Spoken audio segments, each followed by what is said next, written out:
नमस्कार। आज हम बात करेंगे इलेक्ट्रॉनिक व्यवसाय को कैसे शुरू करें। कौन से ऐसे चरण हैं जिनका हमें ध्यान में रखना है जब हम एक नए इलेक्ट्रॉनिक व्यवसाय की शुरुआत करने जा रहे हैं। यद्यपि एक ईंट और मोर्टार व्यवसाय जो कि परंपरागत व्यवसाय है, उसको शुरू करने की तुलना में ई कॉमर्स व्यवसाय को शुरू करने में कई तरह के अंतर हो सकते हैं और कई तरह की समानताएं भी हो सकती हैं। आपको कई योजना और कानून ध्यान में रखने होंगे जब आप एक इलेक्ट्रॉनिक व्यवसाय की शुरुआत करना चाहेंगे। अन्य व्यवसायों की तुलना में उसकी प्रक्रिया बड़ी भी हो सकती है या बहुत ही छोटी भी हो सकती है। हालांकि जब एक बार आप इसका संचालन शुरू कर देंगे तो आप देखेंगे कि यह व्यवसाय परंपरागत व्यवसायों से कई तरीके से अलग हो सकता है। तो इलेक्ट्रॉनिक व्यवसाय को शुरू करने की प्रक्रिया को हम मूल रूप से 7 चरणों में विभाजित कर सकते हैं। पहला चरण है व्यवसाय से संबंधित खोज और आला बाजार चयन। दूसरा, व्यवसाय का नाम और कानूनी संरचना। तीसरा है व्यवसाय परमिट और लाइसेंस। चौथा चरण है इलेक्ट्रॉनिक कॉमर्स प्लेटफॉर्म का चुनाव और वेबसाइट की संरचना। पांचवा है उत्पादों एवं उनके स्रोतों की सूचीबद्धता। छठा है ई कॉमर्स व्यवसाय की मार्केटिंग और सातवां चरण है प्रबंधन रणनीतियां। चलिए अब हम इन्हें विस्तार से देखते हैं। बात करते हैं पहले चरण की, ई कॉमर्स पर शोध एवं अपने आला बाजार की खोज। जब भी हम एक ई कॉमर्स व्यवसाय की शुरुआत करना चाहें तो सबसे पहले ये आवश्यक कदम है कि हमें ई कॉमर्स ई व्यवसाय के बारे में अच्छी जानकारी हो और हमें यह पता हो कि बाजार में किस तरह के व्यवसाय की आज जरूरत है और कौन सा व्यवसाय हमें अधिक लाभ की ओर ले जा सकता है।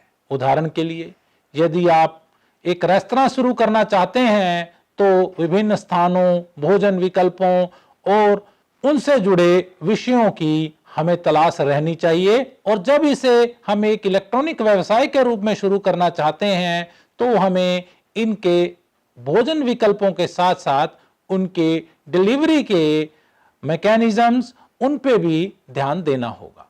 आप ई कॉमर्स क्षेत्र की अच्छी तरीके से जांच कर लें और यह जांच केवल औपचारिक जांच ना हो बल्कि रुचि के साथ हो, जो आपके विशिष्ट व्यवसाय के संबंध में निर्णय लेने में आपकी सहायता करे।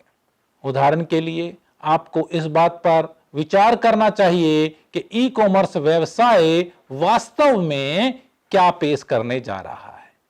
क्या आप उत्पादों या सेवाओं की बिक्री करेंगे, या जो आप उत्पाद बेचना चाहते हैं वो भौतिक उत्पाद है या डिजिटल उत्पाद है। आपके उत्पाद कहां से आएंगे और कैसे उनकी डिलीवरी सुनिश्चित की जाएगी।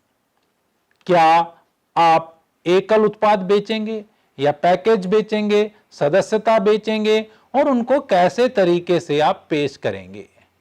इसके अतिरिक्त आप इस प्रक्रिया के दौरान व्यापक पैमाने पर यह भी सोचना चाहेंगे कि आपके उत्पाद और सेवाएं ग्राहकों तक उनकी सूचना कैसे पहुंचेगी। सूचना के बाद जब ग्राहक खरीदना चाहेगा तो ग्राहक कैसे खरीदेगा और उसके बाद वो उत्पाद या सेवाएं ग्राहक तक कैसे पहुंचेंगे। आपको यह भी देखना है कि लागत का कितना असर आपके व्यवसाय पे है और कौन से नियम लागत को प्रभावित कर सकते हैं। यह प्रक्रिया आपको अपने विशिष्ट लक्ष्यों को बेहतर तरीके से समझने में मदद देगी और उन तक कैसे पहुंचा जाएगा यह समझने में भी मदद देगी। विशेष रूप से ई कॉमर्स क्षेत्र में इस कदम का एक महत्वपूर्ण हिस्सा है जगह को ढूंढना। जगह का मतलब यहां एक फिजिकल स्पेस से या किसी बड़ी जगह से नहीं है। जगह का मतलब है कि आपका आला बाजार क्या है, कौन सी ऐसी चीज है जिसको अगर आप बेचेंगे तो आप लाभ की तरफ अग्रसर होंगे। किन उत्पाद व सेवाओं को बेचने में आज लाभ के ज्यादा प्रतिशत होने की अपेक्षा है और कहां पे प्रतिस्पर्धा की कमी है। आप प्रतिस्पर्धा अनुसंधान करना चाहते हैं और ऐसा स्थान खोज करना चाहते हैं जहां आप अपने ब्रांड को आसानी से स्थापित कर सकते हैं और उत्पादों एवं सेवाओं को बेचकर अपनी सफलता की ओर अग्रसर हो सकते हैं। तो इसलिए इस खोज का, रिसर्च का पहले चरण में बहुत ही महत्वपूर्ण योगदान है। दूसरा चरण है अपने व्यवसाय का नाम चुनें और कानूनी संरचना चुनें। एक बार जब आप अपने ई कॉमर्स व्यवसाय के लिए योजना बना लेते हैं तो अगला काम जो महत्वपूर्ण कदम है, नाम का चयन। किसी भी व्यवसाय की तरह आप ऐसा नाम चुनना चाहेंगे जो न केवल अद्वितीय हो बल्कि उससे यह स्पष्ट रूप से इंगित होता हो कि आपका क्या व्यवसाय है। आप यह सुनिश्चित करने के लिए स्थानीय वेबसाइट के साथ साथ राष्ट्रीय स्तर की पेटेंट, ट्रेडमार्क कार्यालयों से मिली जानकारी से भी ये परामर्श करना चाहेंगे कि जो व्यवसाय का नाम आप चुनना चाहते हैं वह पहले से किसी और कंपनी द्वारा रजिस्टर्ड ना किया हो। तो आप इस तरह से अपने व्यवसाय का नाम ऐसा चुनेंगे जो आप किस तरह का काम करते हैं उसको अच्छे तरीके से इंगित करे। जैसे आपने देखा होगा एक वेबसाइट है cars24.com या redbus.com, तो इनसे आसानी से पता चल सकता है कि किस तरह का काम ये वेबसाइट्स करती हैं। यद्यपि आप अभी तक किसी वेबसाइट पर बहुत अधिक समय नहीं लगाना चाहेंगे, इसके लिए यह उपयुक्त होगा कि आप संभावित व्यावसायिक डोमेन नेम की उपलब्धता को भी जांच लें। जो डोमेन नेम आप चाहते हैं, जिस नाम से आप अपनी वेबसाइट बनाना चाहते हैं, वो उपलब्ध है या नहीं है। इसके लिए आप yourbusinessname.com अगर चाहते हैं, तो अगर वो उपलब्ध नहीं है तो आप yourbusinessname.co पर भी विचार कर सकते हैं, .net पर भी विचार कर सकते हैं, .bz पर भी विचार कर सकते हैं और इस तरह की जानकारी आपकी मदद करेगी नया नाम चुनने के लिए। इसके बाद व्यवसाय की कानूनी संरचना कैसी हो, किस तरह की इकाई के रूप में आप अपने व्यवसाय का संचालन करना चाहेंगे। क्या वो एकल स्वामित्व वाली एक फर्म होगी या कोई सामान्य साझेदारी वाली LLP या LLC होगी या कोई निगम बनाकर आप इसको चलाना चाहेंगे। इनमें से हर प्रकार की इकाई के अपने लाभ और कमियां हैं, इसलिए आप अपने व्यवसाय के सर्वोत्तम विकल्प पर सलाह के लिए किसी वकील या किसी अन्य कानूनी पेशेवर से भी परामर्श ले सकते हैं। यदि आप एक एकल स्वामित्व या सामान्य साझेदारी वाली कंपनी शुरू करना चाहते हैं तो राज्य स्तर पर उसका पंजीकरण होगा या नहीं होगा, या राष्ट्रीय स्तर पर, अंतर्राष्ट्रीय स्तर पर उसके पंजीकरण की क्या आवश्यकताएं हैं, इनको भली भांति जांच लेना बड़ा जरूरी है। इसके साथ साथ व्यवसाय आपके व्यक्तिगत नाम के तहत कानूनी रूप से जुड़ सकता है या नहीं है, वो आपको अच्छे तरीके से जांच परख करनी होगी। इसके बाद हम बात करते हैं तीसरे चरण की। तीसरे चरण में हम चाहते हैं कि व्यवसाय से जुड़े सभी परमिट और लाइसेंस आप प्राप्त करें। अब आप अपने शहर और राज्य के कानूनी रूप से संचालित करने की अब आपको यह देखना है कि आपको अपने व्यवसाय को संचालित करने के लिए किसी शहर, राज्य या देश में किस तरह के परमिट और लाइसेंस की जरूरत आपको है। जैसे कि हम जानते हैं कि ई कॉमर्स व्यवसाय को एकमात्र स्वामित्व या सामान्य साझेदारी के रूप में स्थापित किया जाता है, लेकिन हर एक व्यवसाय के लिए राज्य के साथ पंजीकृत होना आवश्यक है या नहीं है, इस बात पर भी आपको ध्यान देना होगा और उसी के अनुरूप आपको निर्धारित लाइसेंस प्राप्त करने होंगे। उदाहरण के लिए, अगर आपको खाने पीने से संबंधित कुछ सामान आप बेचना चाहते हैं तो आपको किस तरह के लाइसेंस की जरूरत होगी। अगर आप एक यात्रा से संबंधित सेवाएं देना चाहते हैं तो किस तरह के लाइसेंस की आपको जरूरत होगी, किस तरह के परमिट की आपको जरूरत होगी। इसी तरह से आप ह्यूमन रिसोर्सेज से संबंधित सेवाएं देना चाहते हैं तो किस तरह के लाइसेंस, किस तरह के परमिट की आपको जरूरत होगी। जैसा कि आपको विदित है कि अधिकांश ई कॉमर्स व्यवसाय घर पर बैठ के ही किए जा सकते हैं और उनको किसी बड़े ईंट और मोर्टार स्टोर की आवश्यकता नहीं होती। तो बहुत समय हम ये मान के चलते हैं कि जैसे हमने इलेक्ट्रॉनिक रूप से कोई व्यवसाय शुरू किया तो हमें किसी भी लाइसेंस की आवश्यकता नहीं है। अपितु ऐसा नहीं है। आपको नियम कानून हर राज्य के, देश के मानने पड़ेंगे और उनकी जानकारी आपको पहले से होनी चाहिए। आमतौर पर यह जानकारी राज्य और स्थानीय सरकार की वेबसाइट के माध्यम से आप पा सकते हैं। ऑनलाइन भी यह जानकारी उपलब्ध हो सकती है और कानूनी रूप से जरूरत पड़ने वाले कई सारे परमिट और लाइसेंस भी आप ऑनलाइन माध्यम से अप्लाई कर सकते हैं और इनकी सुविधाओं का आप लाभ उठा सकते हैं। कुछ अन्य प्रकार के व्यवसाय लाइसेंस और परमिट की जिनमें विशेष रूप से जरूरत होती है उनमें शामिल हैं उद्योगों के लिए व्यावसायिक और व्यापारिक लाइसेंस, बिक्री कर का परमिट या जीएसटी परमिट जो सबको लेना पड़ता है, स्वास्थ्य, सुरक्षा और पर्यावरण से संबंधित परमिट, साइनेज लगाने से संबंधित परमिट जो आपको जरूरत पड़ती है, भवन और निर्माण से संबंधित परमिट या किसी इनकम टैक्स या कर से संबंधित परमिट जिसकी हमें आवश्यकता होती है।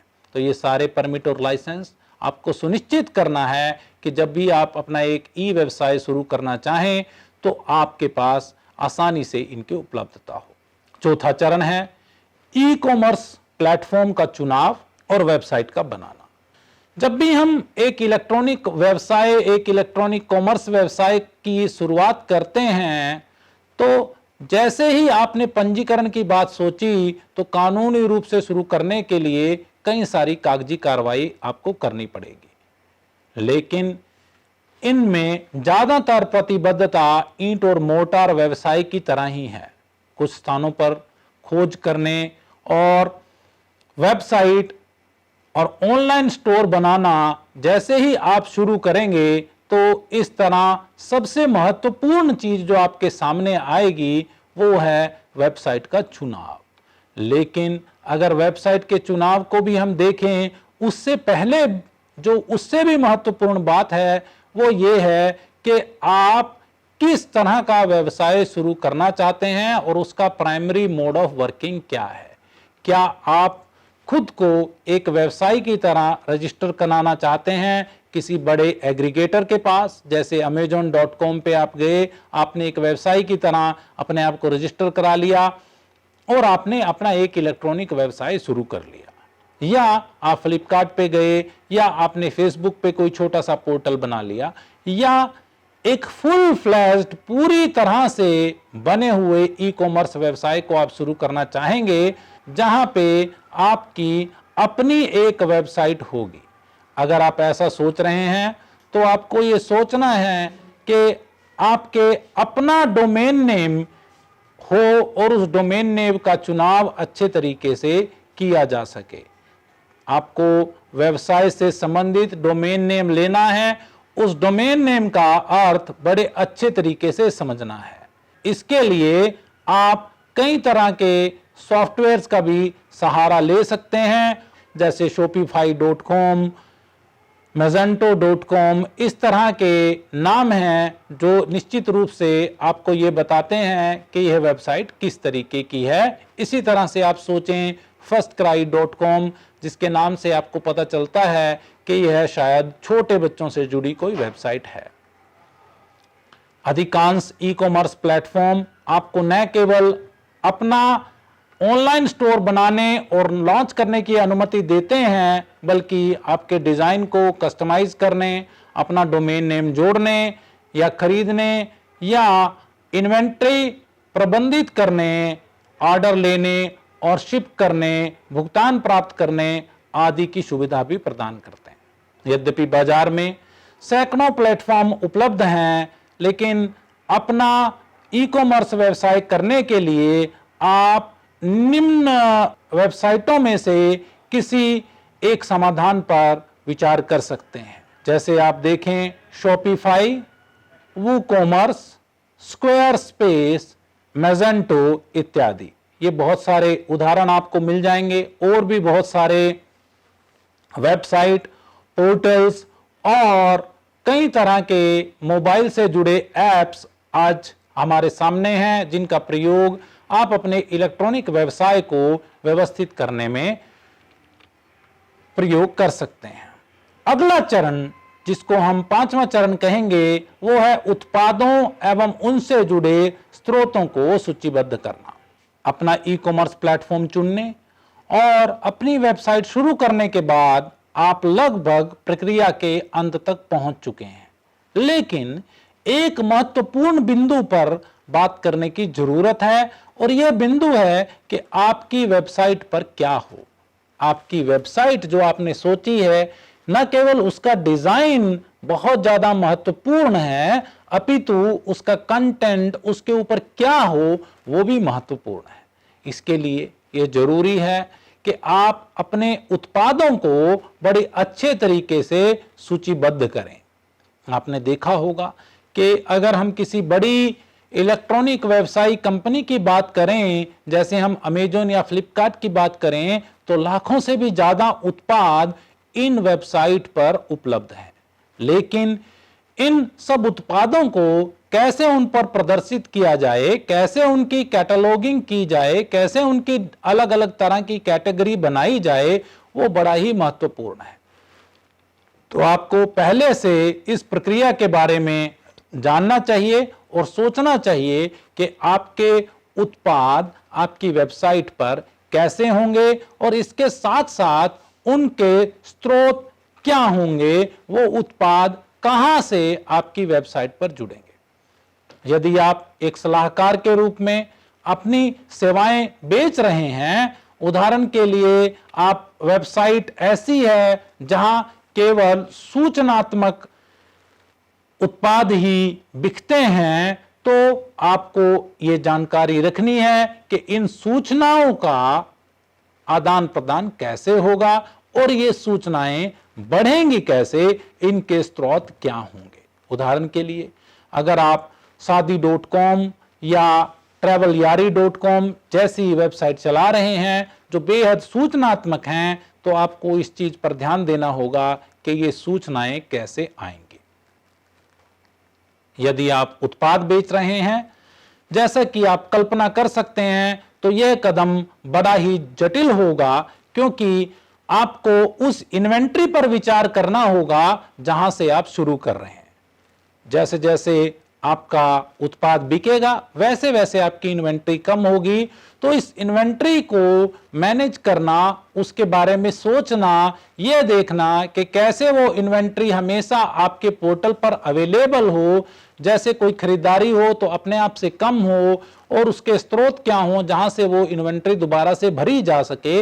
ये सारी चीजें बड़ी आवश्यक हैं इस तरह से समझना जब आप एक इलेक्ट्रॉनिक व्यवसाय की शुरुआत करने जा रहे हैं। आपको यह भी सोचने की आवश्यकता है कि ग्राहक किसी उत्पाद को खरीदने के लिए क्या करता है, उसको वो कैसे खरीदता है, कैसे उसकी वो पेमेंट करता है और वास्तव में उसको कैसे प्राप्त करता है। जब आप इस पूरी प्रक्रिया को समझ पाएंगे, उसका परिकल्पन कर पाएंगे, तभी आप अपने व्यवसाय के साथ उसको जोड़ पाएंगे। अगले चरण की बात करते हैं। छठा चरण ई कॉमर्स व्यवसाय की मार्केटिंग के बारे में। जब हम मार्केटिंग की बात करते हैं तो मार्केटिंग विभिन्न तरीकों से होती है। परंपरागत तरीकों से भी मार्केटिंग होती है और नए तरीकों से, जैसे सोशल मीडिया है, वेब है, इन तरीकों से भी आपकी मार्केटिंग होती है। लेकिन आपने देखा होगा कि भले ही आपका व्यवसाय इलेक्ट्रॉनिक तरीके से जा रहा हो, विपणन के परंपरागत और नए तरीके आप इस्तेमाल कर सकते हैं। तो आपको ये सूचीबद्ध कर लेना है कि कब आपको इलेक्ट्रॉनिक तरीके से मार्केटिंग विपणन करने की जरूरत है और कब आपको ट्रेडिशनल परंपरागत तरीके से विपणन करने की जरूरत है। इसके लिए आपको देखना पड़ेगा कि आपके उत्पाद किस तरह से और कैसे हैं, आपके ग्राहक किस तरह के हैं और वो कैसे खरीदारी तक पहुंचते हैं। आपके ग्राहकों की सेवा शुरू करने के लिए जब आप पूरी तरह से तैयार हैं तो उसके लिए आपको यह समझना अत्यंत आवश्यक है कि किस तरह की मार्केटिंग आपके व्यवसाय को प्रभावित कर सकती है। ऐसा करने के लिए निश्चित रूप से आपको इलेक्ट्रॉनिक कॉमर्स या इलेक्ट्रॉनिक व्यवसाय से जुड़ी विभिन्न मार्केटिंग प्रणालियों की जानकारी होना आवश्यक है। कई तरह की मार्केटिंग रणनीतियां हैं जिनका उपयोग आप ले सकते हैं, जैसे गूगल विज्ञापन, गूगल एडवर्ड्स, सोशल मीडिया विज्ञापन, वर्ड ऑफ माउथ और परंपरागत मीडिया जैसे टेलीविजन, रेडियो और प्रिंट मीडिया, न्यूज़पेपर, अखबार इत्यादि।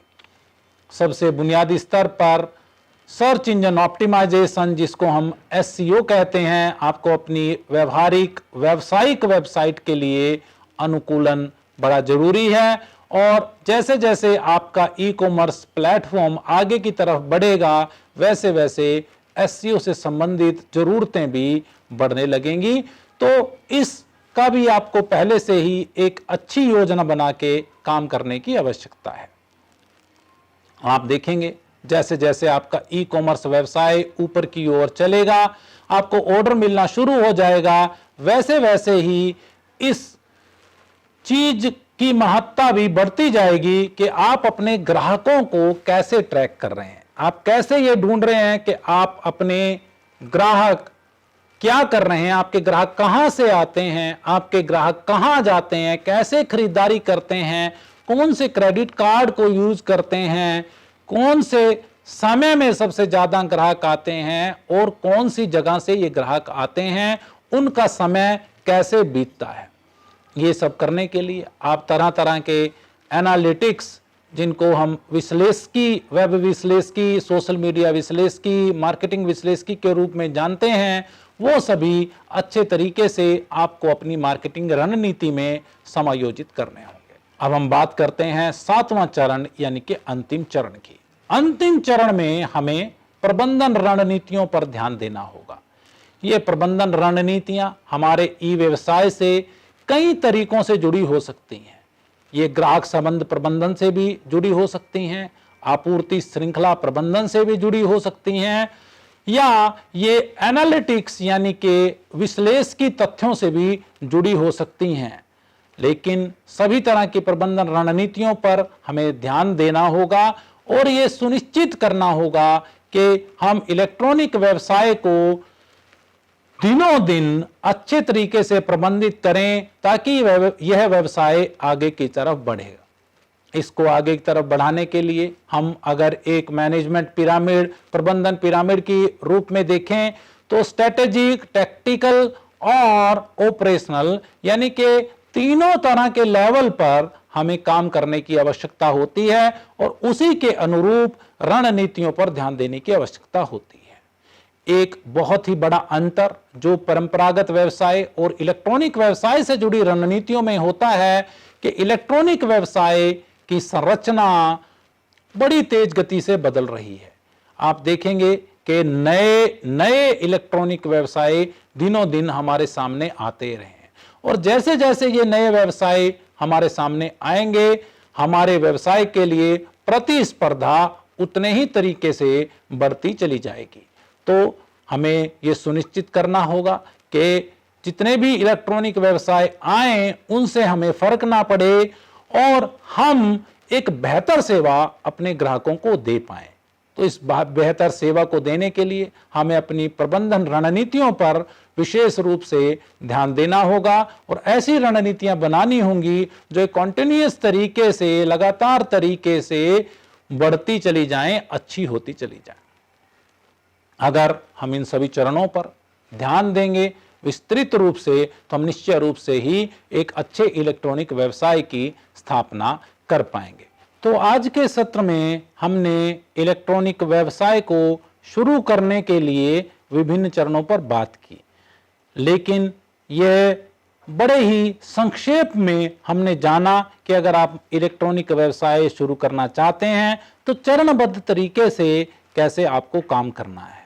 अपने इस पाठ्यक्रम के दौरान अब हम इन सभी चरणों की एक विस्तृत जानकारी लेंगे, विस्तार से इन सभी चरणों को समझेंगे और देखेंगे कि प्रत्येक चरण में हमें कैसे काम करना होगा। धन्यवाद।